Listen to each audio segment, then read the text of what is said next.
Assalamualaikum warahmatullahi wabarakatuh. Saya Dr. Tony. Hari ini kita kedatangan tamu yang sangat istimewa, yaitu Dr. Erawan, spesialis bedah digestif, Presiden Perhimpunan Bedah Endolaparoskopik Indonesia. Selamat datang, Dok, di podcast PABI ya. Terima kasih. Gimana, Dok, kabarnya setelah mengikuti acara hari ini PABI, dan tadi saya sempat lihat ada peluncuran ya, launching Pokjar baru ya, Dok ya. Mungkin bisa dijelaskan, mungkin Dr. Erawan selama ini sudah sangat banyak mengikuti berbagai kegiatan di dalam dan di luar negeri. Silakan, Dok. Baik. Ya, khusus mengenai Pokjar atau Task Force bahasa Inggrisnya, kelompok ajar. Jadi memang kita bentuk untuk tujuan utamanya khususnya adalah dalam bidang bedah, laparoskopi, cholecystektomi atau pengangkatan kantong empedu dengan cara laparoskopik. Ya. Nah, seperti kita ketahui bahwa untuk laparoskopik cholecystektomi itu bukan suatu hal yang mudah dalam hal bila mana ada kasus-kasus yang berat. Betul. Nah, jadi bagaimana kita sekarang tujuannya adalah untuk mengurangi morbiditas, mengurangi BDI. BDI itu jadi bile duct injury atau adanya cedera pada saluran empedu akibat operasi tadi. Karena kita ketahui kadang-kadang radang kantong empedu itu biasanya suka adanya ditambah dengan perlekatan atau adhesion gitu ya. Nah, itu yang harus kita antisipasi, gimana caranya supaya angka daripada bile duct injury itu kalau bisa zero. Nah, itu tujuannya. That is our aim. Itu tujuan kita adalah supaya BDI-nya nol. Paling tidak menurunkan jauh daripada angka morbiditas akibat efek samping operasi. Ya. Oleh karena itu kita bentuk satu task force. Di situ ada beberapa orang yang kita anggap cukup kompeten dan tujuannya adalah untuk menyebarluaskan serta untuk membina bagaimana caranya bedah laparoskopik yang cukup aman. Aman dalam arti kata aman untuk pasien, aman untuk rumah sakit, dan aman untuk dokternya. Demikian. Ya.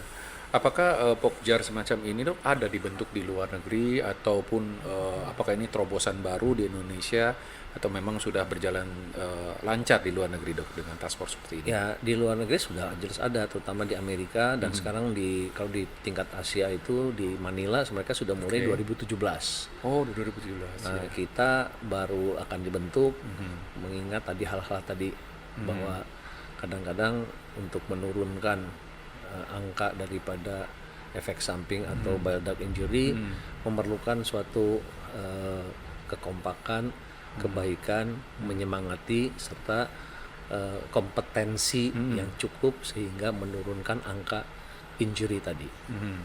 Jadi kerjasama dengan PABI ini sudah akan segera dimulai ya, Dok ya.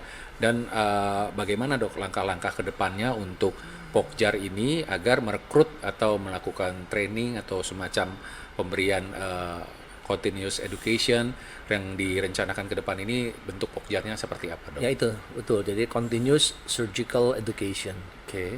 Pentingnya di mana kita akan mengadakan semacam workshop, Oke. simposium gitu kan, yang melibatkan para sejawat-sejawat dari PABI. Demikian. Jadi makin banyak anggota PABI yang ikut, maka makin baik ya, Dok ya.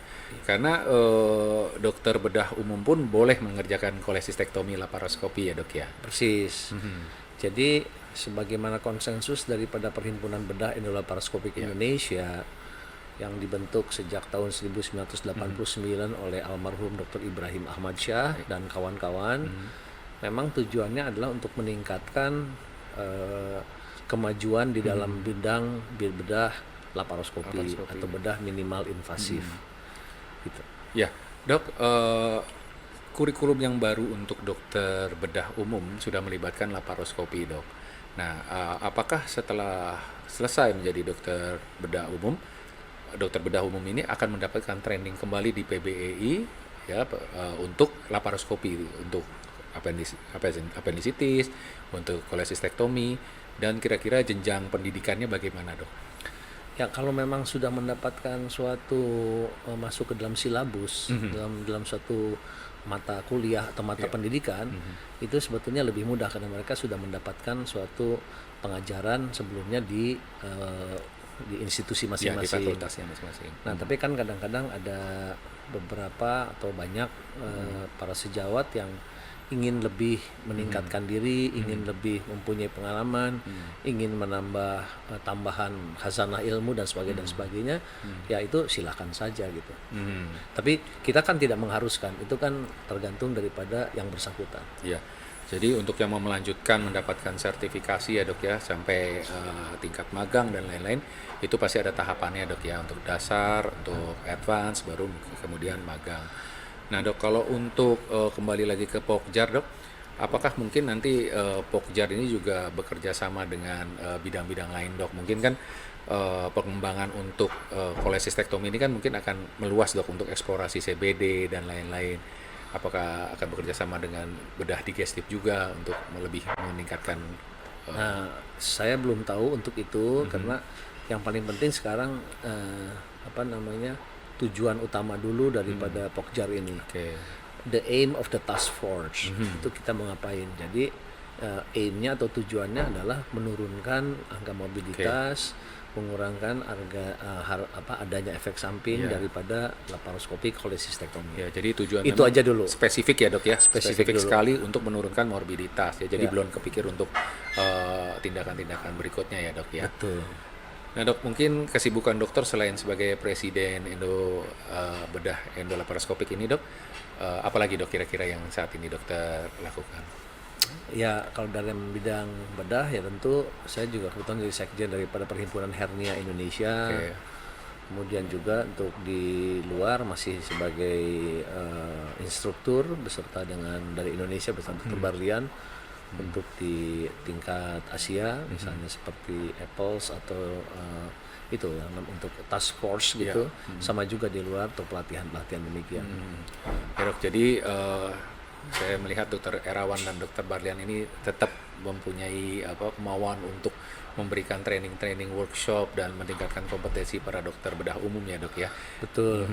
Jadi kita PBI itu antara lain mempunyai program selain tadi workshop di sini maksudnya di Jakarta atau dengan dulu kan kita coba dengan animal lab dan kita selalu pakai animal lab. Nah kemudian juga kita untuk jemput bola bola tuh artinya kita harus ke daerah. Nah itu biasanya kita bekerja sama apakah dengan PABI, apakah dengan ELSA, Endoscopic Laparoscopic Surgeons of Asia. Itu mereka punya program yang disebut outreach program. Outreach program itu suatu program dari gabungan ahli bedah laparoskopik di Asia itu untuk ke daerah-daerah terpencil. Nah, oleh karena itu kita jemput bola, contohnya misalnya ke Papua kita sudah 4 kali, di mana kita workshop kemudian mengupdate mereka sehingga mereka mampu mandiri untuk dalam hal bedah minimal invasif.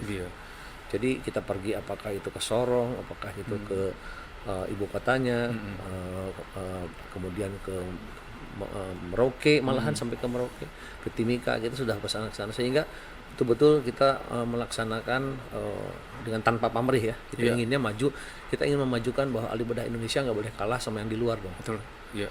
Dan juga salah satu cita-cita kita adalah untuk mengibarkan merah putih di mancanegara. Oleh karena itu siapapun dia, dari manapun dia, yang penting adalah kalau dia bisa tampil di luar itu kita akan bahagia sekali. Akan mensupport ya dok ya. Pasti. Ya, terima kasih dok atas supportnya selama ini dok, bertahun-tahun untuk dokter bedah umum PABI dan peningkatan ilmu dari balap bedah umum dok, tanpa kenal lelah dan tanpa pamrih ya dok ya. Benar-benar supportnya di PABI ini terasa sekali. Terima kasih atas kedatangannya dok dan mengikuti podcast ini. Semoga kita tunggu support terus dan kehadiran dokter di acara-acara PABI berikutnya. Amin. Terima kasih dok. Assalamualaikum warahmatullahi wabarakatuh.